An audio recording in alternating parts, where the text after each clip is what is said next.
अ, आज हम डिस्कस करना चाह रहे हैं ब्रेस्ट इम्प्लांट के बारे में। बहुत से पेशेंट्स ब्रेस्ट इम्प्लांट की क्वेरीज करती हैं। बहुत फीमेल्स होती हैं जिनको ब्रेस्ट अपनी छोटे साइज की लगती है या उम्र के साथ उनका जो खास तौर पे अपर पोल है वो ढलक जाता है, वो खाली हो जाता है। तो ऐसे पेशेंट्स के पास दो ऑप्शंस होती हैं, ब्रेस्ट फैट ग्राफ्टिंग और ब्रेस्ट इम्प्लांट। तो आज हम डिस्कस करेंगे कि ब्रेस्ट इम्प्लांट अगर आप कराने आए तो उसमें क्या क्या स्टेप्स होते हैं। तो सबसे पहले जो पेशेंट्स ब्रेस्ट इम्प्लांट कराना चाहते हैं उसमें उनको हम एक रूटीन इन्वेस्टिगेशन कहते हैं कि रूटीन इन्वेस्टिगेशन मतलब ब्लड का टेस्ट हो गया, केएफटी हो गया, एलएफटी हो गया और ब्लड शुगर हो गया। ये टेस्ट कराने के बाद अगर वो फीमेल को ब्लड शुगर नहीं है, हाइपरटेंशन नहीं है, तो वो इस सर्जरी करा सकते हैं। जब वो सर्जरी पेशेंट कराने आते हैं, मान लो आप दोपहर के वक्त कराने आए, तो हमें शाम को सर्जरी इसको रख सकते हैं। सर्जरी को हमेशा बेहोश करके किया जाता है, इसको पीठ में टीका देके या नीचे के एरिया को सुन करके नहीं किया जाता, पेशेंट को पूरा बेहोश किया जाता है। पेशेंट को पहले सर्जरी करने से पहले हमने वीडियोस भी बनाए हैं, मार्क कर लिया जाता है कि कहां पे इंसिजन लगेगा। ये बड़ा इंपॉर्टेंट है कि मार्क करना कि कहां पे पेशेंट का इंसिजन लगेगा, कहां पे चीरा लगेगा। क्योंकि हमने क्या करना है कि हमने चीरा उस जगह पे लगाने हैं जहां पे ब्रेस्ट में फोल्ड पड़ते हैं। जैसे अपने ब्रेस्ट है तो नीचे एक फोल्ड पड़ता है, तो सर्जरी के बाद वो जो कट है वो उस फोल्ड में आ जाए। तो उस फोल्ड में आएगा तो क्या होगा, वो कट धीरे धीरे धीरे डिसअपियर हो जाएगा, वो फोल्ड की तरह ही दिखाई देगा। ब्रेस्ट इम्प्लांट का बहुत से लोग ये सोचते हैं कि इतना बड़ा उसमें चीरा लगता है तो उससे क्या वो दिखाई देगा, ऐसे वो दिखाई नहीं देता, क्योंकि नॉर्मल फोल्ड में ही चेंज हो जाता है ज्यादातर पेशेंट में। जितना ज्यादा गोरी चमड़ी होगी, जितना ज्यादा गोरा रंग होगा पेशेंट को, उतना ही कम निशान आएगा इसमें। इसको खोलने के बाद जो इम्प्लांट डलता है वो बेसिकली ब्रेस्ट इम्प्लांट ब्रेस्ट के टिश्यू के नीचे डलता है, यानी जो ब्रेस्ट होती है उसके नीचे इम्प्लांट जाता है, उसके ऊपर नहीं जाता। तो इस कारण से क्या है कि हमने इम्प्लांट डाला, ब्रेस्ट को ऐसे ऊपर उठाया, कट दिया, ब्रेस्ट को ऊपर उठाया, इम्प्लांट को उसके अंदर डाला और ब्रेस्ट को उसके ऊपर कर दिया। तो क्या हुआ, पीछे से नीचे से ब्रेस्ट ने इम्प्लांट ने पुश किया और ब्रेस्ट आगे की ओर ऊपर की ओर उभार आ जाता है।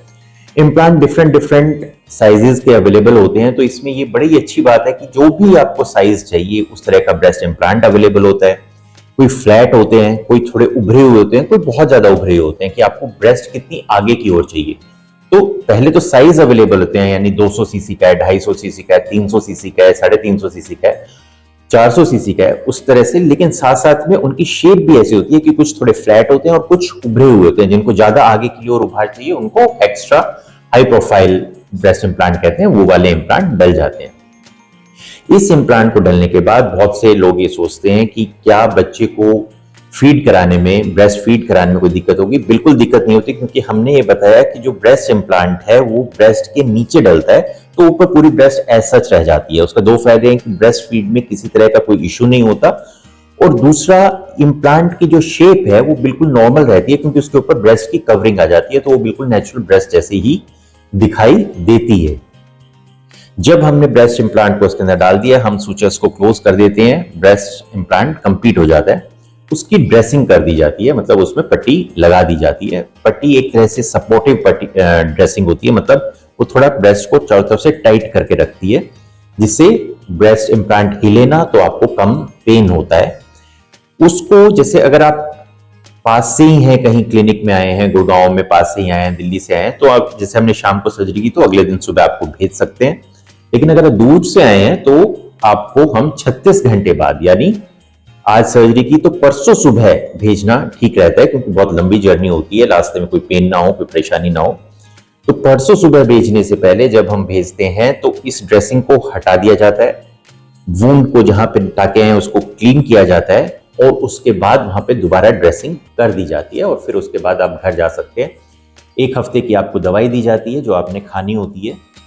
बहुत ज्यादा पेनफुल ये प्रोसेस नहीं होता इसमें किसी तरह का, इस तरह से कि आप अपना काम, लेकिन फिर भी ये रिस्ट्रिक्शन होती है कि आप जिम नहीं कर सकते, बहुत हैवी हाथों का काम नहीं कर सकते, जैसे आटा गूंदना, बर्तन धोना, इसको अवॉइड करना चाहिए। 3-4 हफ्ते का रेस्ट लेना चाहिए। बेड रेस्ट की कोई जरूरत नहीं होती, ऐसे नहीं कि आपको बिस्तर पे लेटे रहना है, ऐसा बिल्कुल नहीं करना। चलना फिरना खूब है, लेकिन ऐसा कोई काम नहीं करना जिसमें ये वाले मसल, चेस्ट के मसल ज्यादा काम करें, क्योंकि फिर उससे आपको थोड़ा डिस्कंफर्ट होगा। जब हमने ड्रेसिंग करके आपको भेज दिया तो अब आपके ये मन में आएगा कि वहां पे घर में मैं कैसे ड्रेसिंग कराऊंगी। तो 2 दिन बाद आप ड्रेसिंग को हटा सकते हैं। हटाने के बाद नीचे का जख्म भर चुका होता है, इन द सेंस कि आप उसको साफ कर सकते हैं, साबुन पानी से धो सकते हैं और उसको साफ कपड़े से सुखा सकते हैं। तो 4 दिन बाद, सर्जरी के 2 दिन पहले तो आप क्लिनिक में रहे और 2 दिन बाद आपने पट्टी हटाई, 4 दिन बाद आप उस जख्म को साबुन पानी से धो के एक साफ कपड़े से सुखा के सपोर्ट ब्रा, जैसे एक तरह की जैसे स्पोर्ट्स ब्रा होती है उस तरह से पहन सकते हैं, ताकि ब्रेस्ट को नीचे वो सपोर्ट करके रखे। 5-6 दिन आपने डेली इस तरह से वॉश करना होता है। जो टाके लगे होते हैं उसको, 1-2 टाके होते हैं जिसको काटना होता है, वो आप कहीं पे भी अपने घर के पास भी डॉक्टर से कटा सकते हैं। हालांकि ये टाके भी घुलने वाले होते हैं, ये अपने आप घुल जाते हैं, तो हम वो बता भी देते हैं पेशेंट को कि किस तरह से अगर आप वापस आ सकते हैं तो बहुत अच्छी बात है, 10 दिन बाद आके दिखाएं हमें। नहीं आ सकते तो अपने आप इसको कैसे मैनेज करना है, या किसी वहां पर ही किसी डॉक्टर से, किसी लोकल डॉक्टर से टाके कटवा सकते हैं। टाके घुल भी जाएंगे लेकिन फिर भी उसमें 1-2 एंड हमने बाहर छोड़ रखे होते हैं, वो आराम से कट जाते हैं, वो हम आपको ट्रेन करके भेज देंगे, उसकी कोई खास बात नहीं होती। खाने पीने की कोई रिस्ट्रिक्शन नहीं होती। इन ब्रेस्ट को जो भी इन पे मूवमेंट होती है, सेक्सुअल एक्टिविटी है, वो 1 महीने बाद आप कर सकते हैं।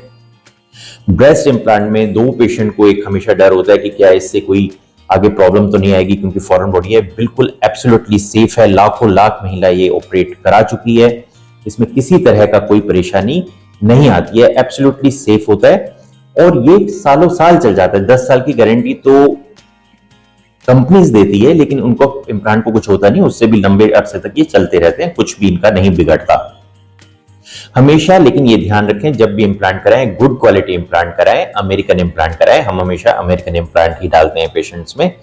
जो चीप इम्प्लांट्स अवेलेबल होते हैं, चाइनीज इम्प्लांट अवेलेबल होते हैं, उनसे बचना चाहिए। अदरवाइज ये सर्जरी बड़ी सेफ है। ये वो सर्जरी है जिसके रिजल्ट से पेशेंट हमेशा काफी सेटिस्फाई होता है और उनको इमीडिएट रिजल्ट मिलता है 1 दिन में।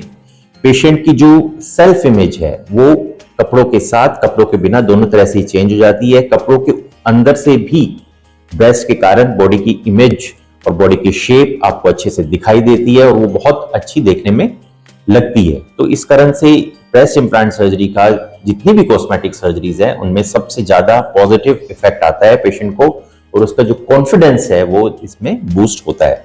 अगर आप ब्रेस्ट इम्प्लांट के बारे में कुछ क्वेश्चन पूछना चाहते हैं तो आप हमें कमेंट कर सकते हैं, हम उसका जवाब आपको वीडियो बना के दे देंगे। और अगर आप ये सर्जरी कराना चाहते हैं तो आप आके कर सकते हैं। सेफ सर्जरी है, किसी में किसी तरह की कोई परेशानी नहीं होती। ब्रेस्ट इम्प्लांट जब भी होता है आपके साइज के हिसाब से और आपकी एक्सपेक्टेशन से ही ऑर्डर किया जाता है कि भाई आपको किस तरह का इम्प्लांट चाहिए, वो आपको सजेस्ट कर दिया जाएगा आपसे डिस्कस करके। तो अगर आप ये सर्जरी हमसे कराना चाहते हैं तो आप हम आके हमसे मिल सकते हैं। Thank you.